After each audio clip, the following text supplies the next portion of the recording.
This video was sponsored by Enhance, Elbilmek, Aviloo Planner, Kempower and bilkomponenter. Pošto neka imena nisam baš uspio da upamtim ovako lepo, ali evo potrudit ću se.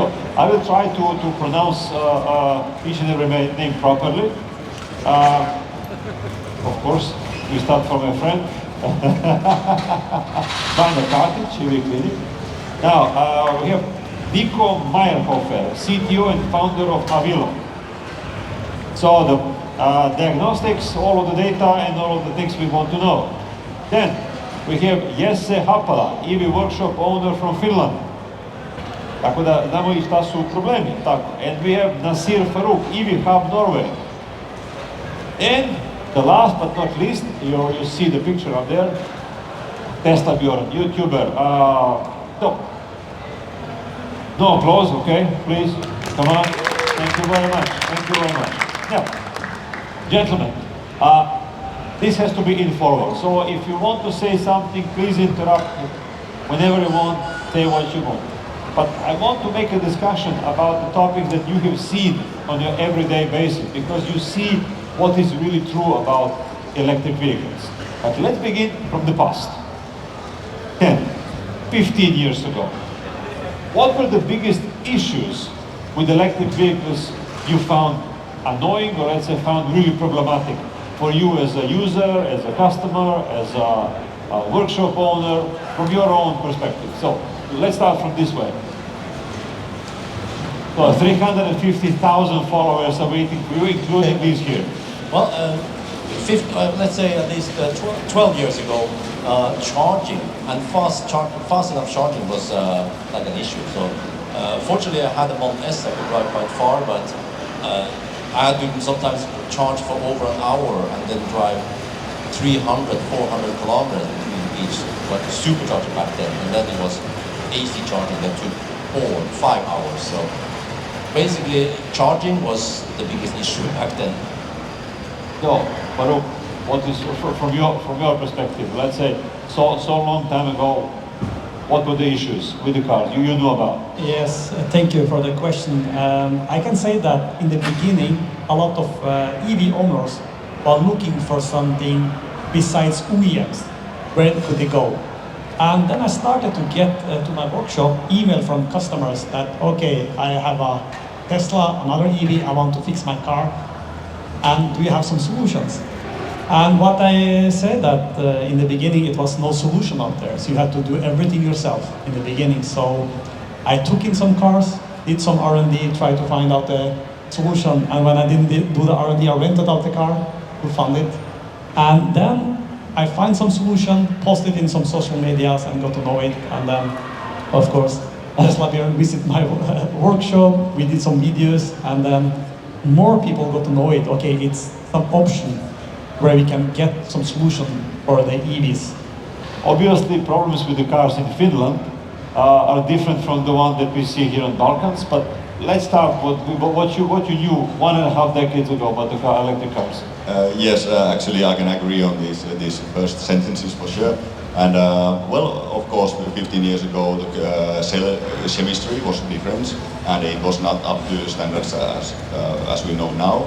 But also all the battery cases, all the sealants, all the pass-throughs for cables, everything. Everybody was learning, and it wasn't right at the first time. They have been learning, and now at the moment we are repairing those faults that the design has made maybe 15 years ago, maybe some corrosion or stuff like that. So that is what we are working on now. But it's good to see that it has gone forward, and cars produced nowadays are totally different.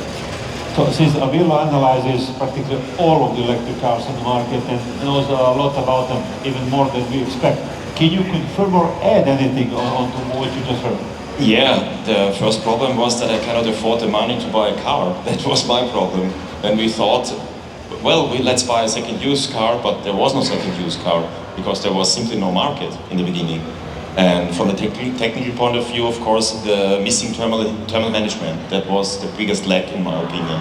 And therefore we had no fast charging and poor performance, beside of the range. Yeah. And Vanya, you started off with fiddling about cars without really knowing what you're going to do about it. Yeah, I started with the IC vehicles at 2009, and at 2013, I think I already have seen a Roadster, Tesla Roadster, and Model S in announcement. And back then, I had the desire to work on those vehicles, but they're extremely expensive. I didn't have any, I didn't have any, let's say, a financial opportunity to buy one. But I always had a dream to buy one, to disassemble, to see what it is inside. Because something must break, something must go wrong, and I want to be the first to see what might be the failure. And because in the business opportunity is always there if you can find a solution for the problem. And for me, in back then, the EVs were probably one of the best opportunities. But I didn't have, let's say, perfect moment to buy one. The cheapest one in 2018, when I got my first Model S, it was almost 40,000 euros, the second used vehicle. But can we say, this is the question for everybody, so you can answer one by one, obviously, but can we say that really bad public image of electric cars was well deserved? People are afraid of them because they obviously had problems which were serious problems. So we can go one by one. But when you ask somebody today about electric vehicle, people remember all of those things you mentioned and say, come on, this is not for me. But back to my initial problem 12 years ago about charging. Well, but that was the problem back then, but since then the charging has improved, and also the range and the charging speed has improved. So it's not really a problem anymore that, you know. Yeah, the good news travel far, but the bad news travel even further. So this bad news that you had stuck and is there, and nobody thinks about it, something has changed. So. But yeah, you know, I would be surprised when I go to Thailand that many Thai people think that you need to charge an EV for 10 hours. Still, yeah. So, but I mean, it has improved greatly for the past 10 years.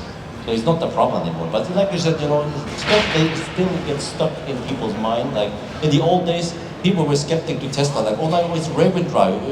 It's going to get stuck in the snow in winter, and you know you will freeze because the battery ran out. But none of that stuff happened.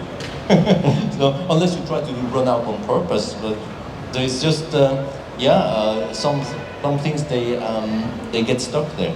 But on the other hand, I also hear from many people I've spoken to that they were skeptic to EVs in the beginning, but after some time, after watching videos or reading media, something, they are convinced to go electric, and after they go electric, then there's no way back. They realize that it's way better than fossil. So, Norway.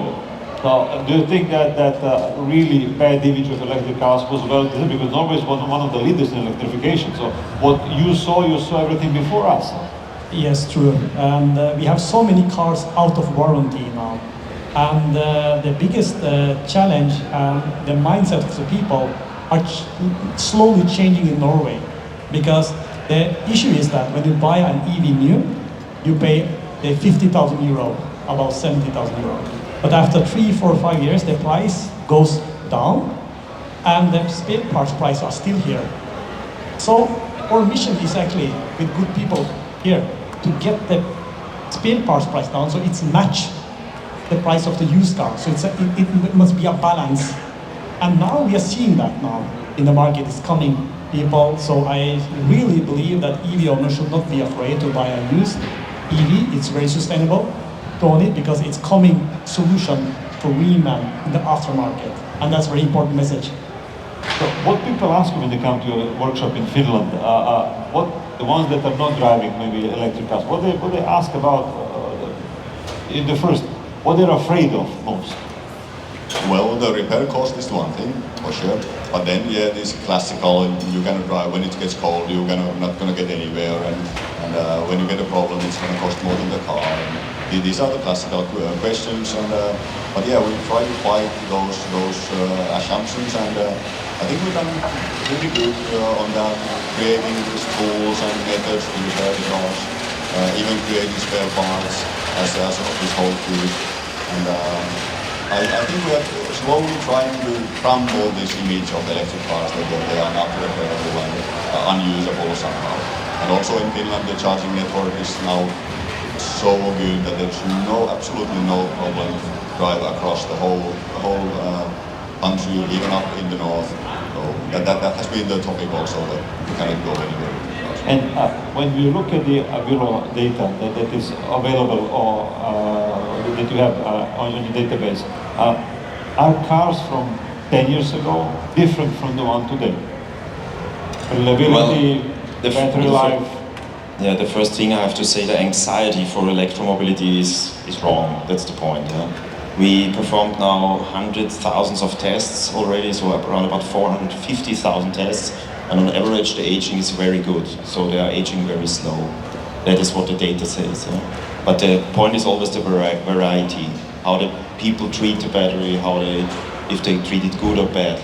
And the difference between what happens 10 years ago and now from the technologies, 10 years ago there was not a thermal management.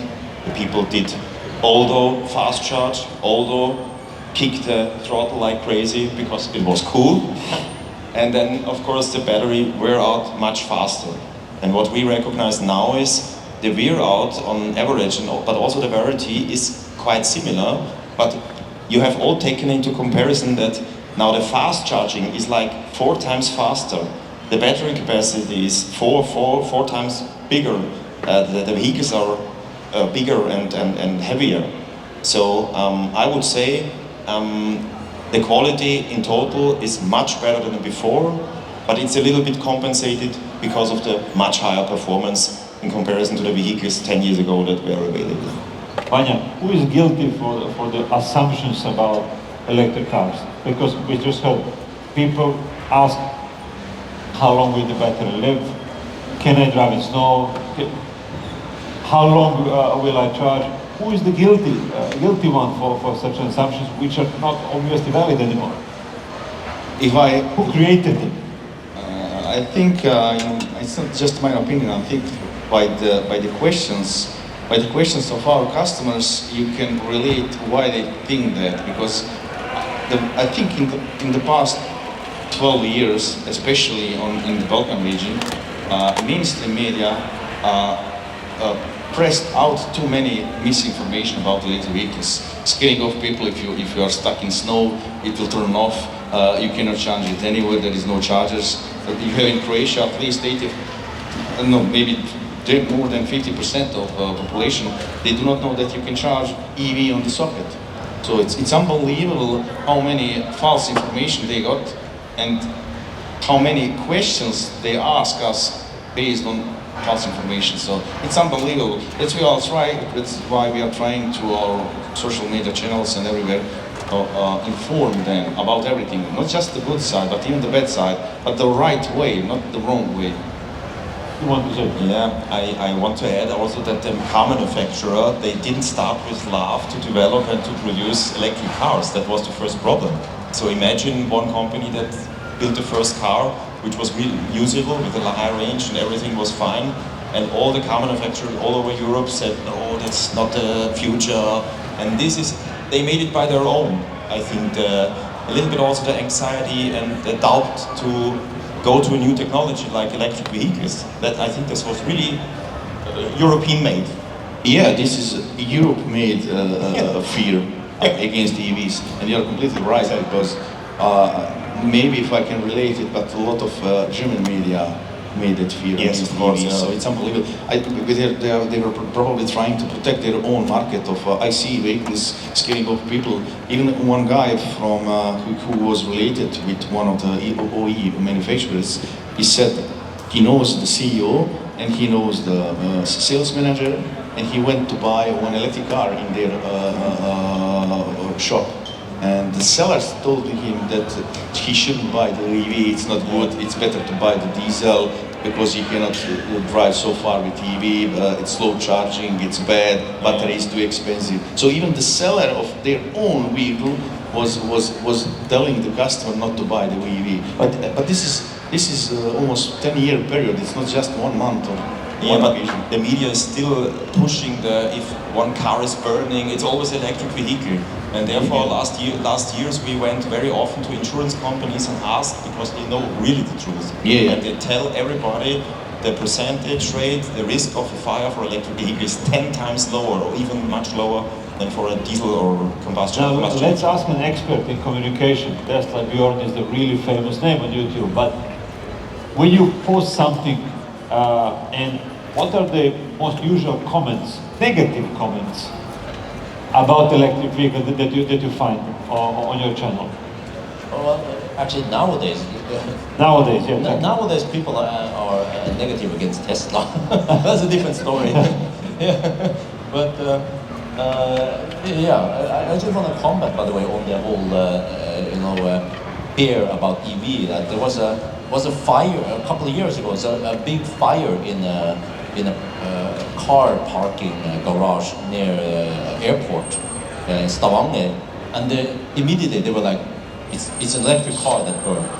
Yeah, so people were assuming, and you can see in the comment section, they were like, electric cars are burning, right? Now it turns out it was a Opel Zafira diesel that burned. Yeah. Yes, you're correct. Yeah, and the same thing if there's some kind of car fire somewhere, people automatically assume it's an electric car, but then they find out no, it's fossil. Yeah. Let's stick to the question of fire. Now, two guys that are working with electric cars every day. The same question for both of you. Are people afraid of fire on electric car because they can hardly extinguish it, or they can really hardly escape? Or there is another reason to be afraid of the fire in an electric car? I think the problem is that there's media, maybe the oil industry have been spreading fear about that electric fires, they are impossible to extinguish. No, it's not impossible. I guess some of these guys are better to answer that. But so then it's just stuck in people's head that it's impossible to put off the fire. But what they fail to understand is that the risk of fire is incredibly low. It's like flying. Okay, well, but it looks very attractive. It looks astonishing when it occurs. It's a really big fireball. Come on. Yeah. Tell me, who would not repost that? But you know that many crashes with EVs has happened, and the battery is intact. You could possibly just put it, one year could mend it together to a new car, right? You know, the battery is fine, even though the car crashed. Let me ask two of you. Did you repair crashed EVs so far, and what did you find to be most difficult to repair? Yes, we had several of them inside, and it's not always the battery that fails. It's a lot of time other components as well, and we see that battery safety is quite well maintained, and quite often on full EVs it's repairable. Even sometimes the battery cases don't get so big damage, and you can reuse it. And it's so strong and make the car actually stronger sometimes than other ICE engines. So I think that nobody should be afraid of driving this car, and even if you crash the car, we can reuse the battery. What is your experience from Finland? Yeah, exactly the same, and I think also in Finnish media they want the clicks, they want people to react. So EV burning is a hot topic. And even though I have had several meetings with fire department, they have visited us and we have talked about it, and in their case, it's no different. It's a car burn. It's like any other. Okay, it takes a little bit longer maybe to extinguish if the battery is full. Then it can burn like Hollywood style. But if the battery is on the low end of charge, it might not even burn, even if you try. Because we made a test with the modules with like 20% charge. We shoot nails into the battery and we got a little bit of smoke. But if you fully charge it, then you can get it to it. But yeah, most of the cases it's really hard to burn a battery. And but on the other hand, new ICE vehicles that have DPFs, even on petrol motors, EGR, so exhaust gas recirculation systems, there's very hot gases going all over and again to the motor with the plastic parts and fuel with the high pressure. They are actually they are dangerous. Let's stay on the battery, because Aviloo is giving absolutely the astonishingly precise data about battery health. I had the opportunity to actually be willing to test one of the devices, and all of the other equipment for this car stated it's 100% of the battery health, and only Aviloo recognizes smaller. It was 95.2 to say so. So, what your data say about real battery life? Because people are afraid that they will have to change the whole battery after 5, 7, 10 years. And you know, here we love used cars because we have no money for the new ones. So what your data says, how long really battery lives, how long is really usable, how long I can guarantee that it will have at least 70-80% of life. So I would say, what the data says that 300,000 kilometers on average would survive all the cars to a level of 70%. That's not a problem yet. It's perfect. So, on average, 200,000 it's always kilometers, I lose 30% of the battery. This is an average. Yes, that's an average. You're above 70%. But what I said before, the variety, the spread, that's still an issue, of course. Is it connected only to mileage or years of usage? It's connected to everything. How you use it at which temperature, especially hot temperatures. Yeah?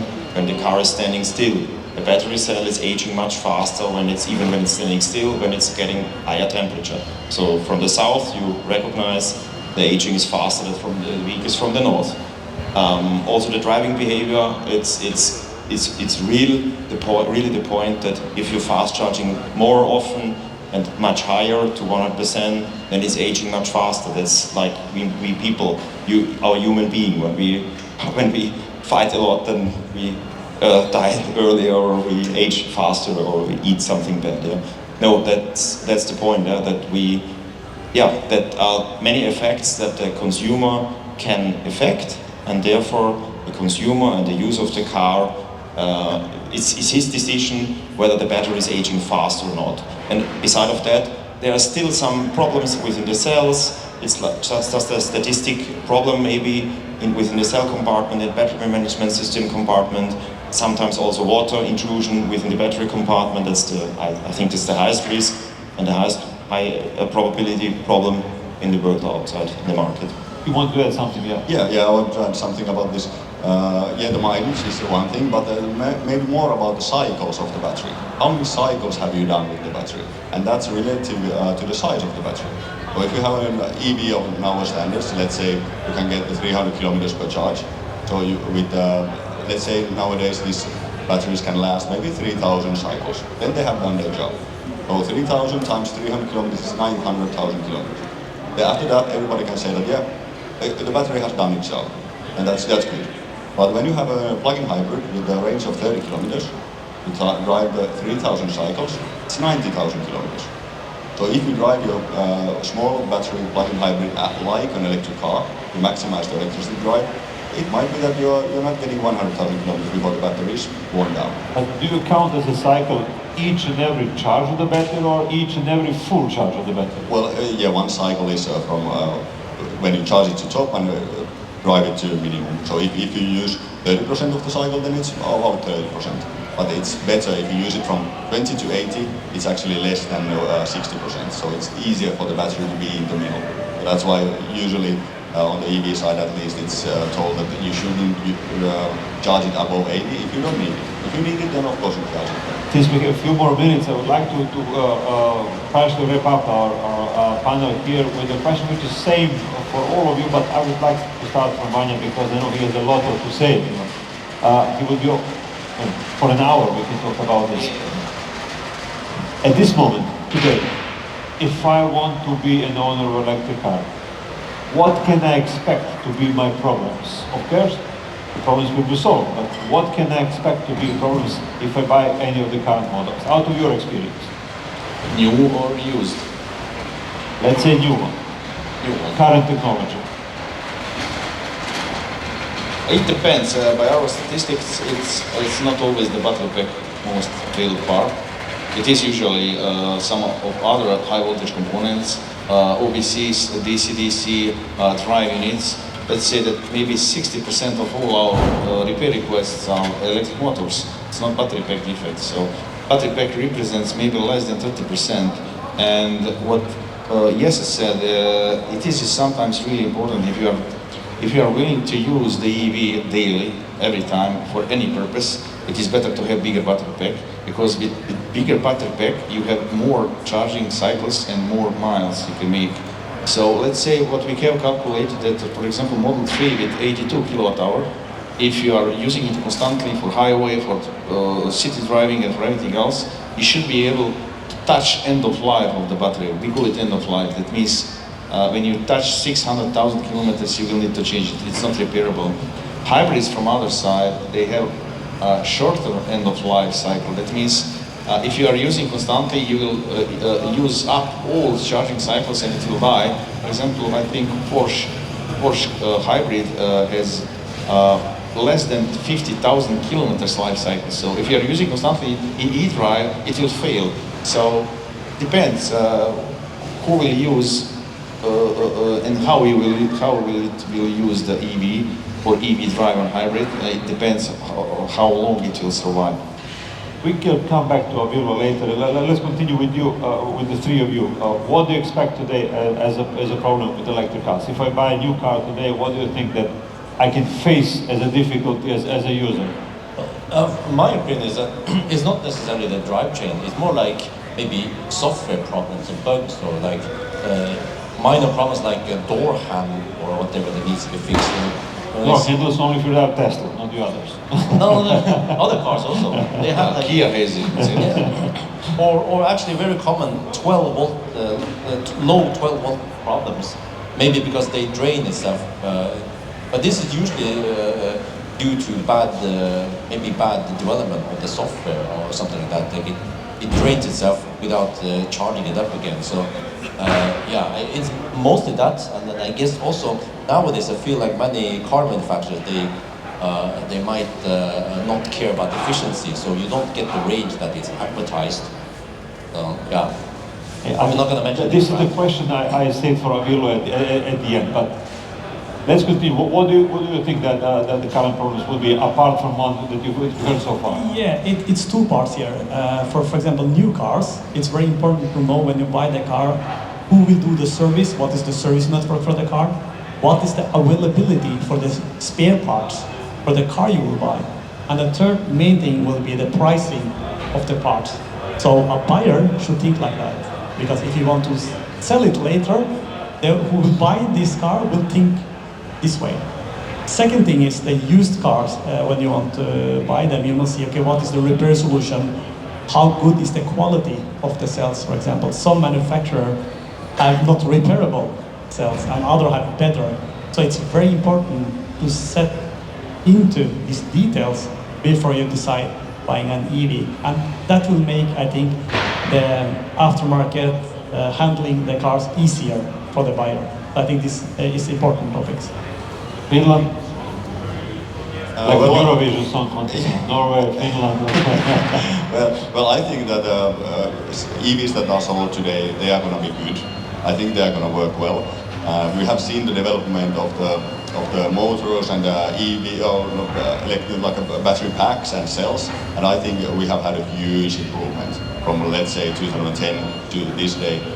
There was problems with the drive units, there was some cooling problems, and unfortunately Tesla made one problem, then they fixed it later, but unfortunately these European makers copied the previous version and now they have the same problem, but now they are going also to the next level. So I think every manufacturer had their design flaws, and now they are all learning, and I think that the ones that are built today, they are going to work really good. Now, the special question for Aviloo CTO and the founder.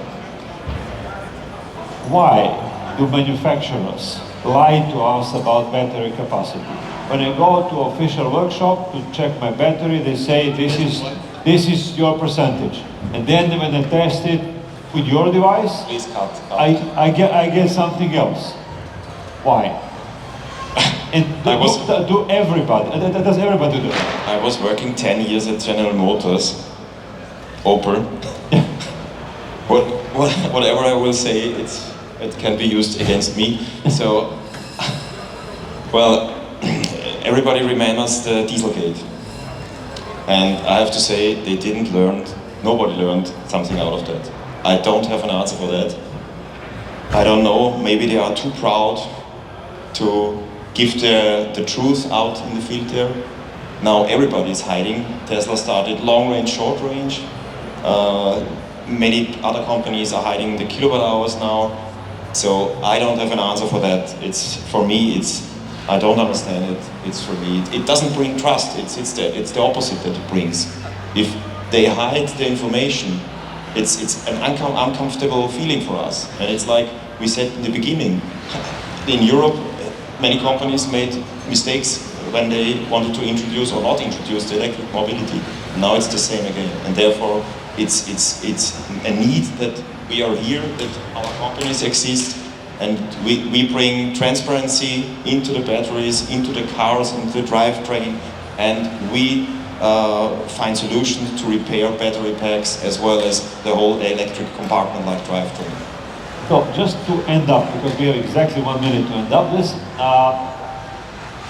I would just like to tell me, do you agree with me, or you disagree, of course, it's possible, that thanks to unwillingness of OEMs to really deal with the cars, with technology, with component level repairing, there is a complete new market appearing, that all of you are problem solvers that people have awaited, and thanks to professionals like you, will be able to buy electric cars more calmly and more safely. Do you agree with me? And if you have any comment on that one, we can start from that side to this side. I need to comment the whole hiding. It's kind of funny. When I test cars, actually many Chinese cars, I noticed that the displayed consumption, how much it consumes, it capped. So it goes, up a little bit maybe, and then suddenly it stops increasing, even if I go up a mountain. It's like, yeah. And then it just stays flat there, no matter how fast I drive, how much, and then suddenly if I go downhill again, then it drops like that. Oh, okay, that is sneaky, sneaky. Yeah. Maybe it's still a lack of knowledge. We don't know. Yeah, no, I think it's on purpose. They cap the displayed consumption so it doesn't look that bad. But of course, I figure out how to measure it. Yeah, I have my methods to do some cycles and then figure out what the consumption should be. No. Yeah. What would the EV workshop owners say about my comment? Do we have to wait for professionals like you outside of OEM circle to really be safe and to buy electric cars? I think it's a place for both, because OEM are doing their job in the warranty, and I think we can implement outside warranty because we are a little bit agile, flexible. So I think that we need to work hand in hand and be able to scale the second-hand use. So I think that with what we are doing, we are just prolonging the life of their car that actually is benefiting all in the industry. So I think that is great to get this knowledge up and running, scale it, so in the end that the users will benefit from it. Thank you. Next. Yes, exactly. I think we are here for the maybe second user of the car. So yeah, OEMs do their job and they have their guidelines, and unfortunately the whole car service industry has gone, they are changing bigger and bigger components, even on nice cars. They are not anymore changing more small sensor, it's a big component with valves and stuff, so it's the same with electric vehicles. If there's a problem with motor, we replace the motor and then it's fixed. But then of course it's not sustainable when the car value goes down as big. So I think there will be of course part for us, but the OEMs does their job also. Well, the majority of vehicles that we test are between half a year and 5 years, 3 years roundabout. And we have really to say that we still find vehicles that were forgotten from callbacks, or we discovering callbacks also with vehicles that are only a half year old or with 5,000 kilometers. And this is also where I have to say we bring transparency and we show the consumer, well, there could be more performance, go to the dealer or go to a good garage, let it be repaired or refurbished or whatever. And this is, so I have a little bit to disagree, it's also for younger cars a very big help, independent garages and workshops like we are. Now, Vanya, I have a very special version of this question for you, just to conclude the whole panel. Do you think that the tipping point in real development of EV market Europe-wide is not new technology of cars, are not prices of the cars, are not Chinese or whatever, but development of garages independent like you are? Yes, I think we can agree on this, that we have one special mission. we are building trust to the EVs, something what OEMs should do, and we are building the trust by increasing repairability of EVs, reducing the ownership costs, which are pretty high, especially on the new vehicles. It's very interesting that even the old type of models of pretty old vehicles, e-Golf, e-Up, let's say 10 years ago, they have cheaper parts and much more easy repairability than the newer cars. Because the newer cars are, for example, completely compact. You have some models where you cannot buy, let's say, only inverter on the electric motor. You must buy complete drivetrain, which costs 13,000 euros. So this is something which is not building trust from customer base, and our job is to change that. Maybe OEMs do not understand the importance of this, but I hope they do not get there too late. So, guys, thank you very much for being here, for honest answers. Vama hvala što ste ispratili cijel panel. I ovdje završavamo naš program za večeras.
Hvala, doviđenja.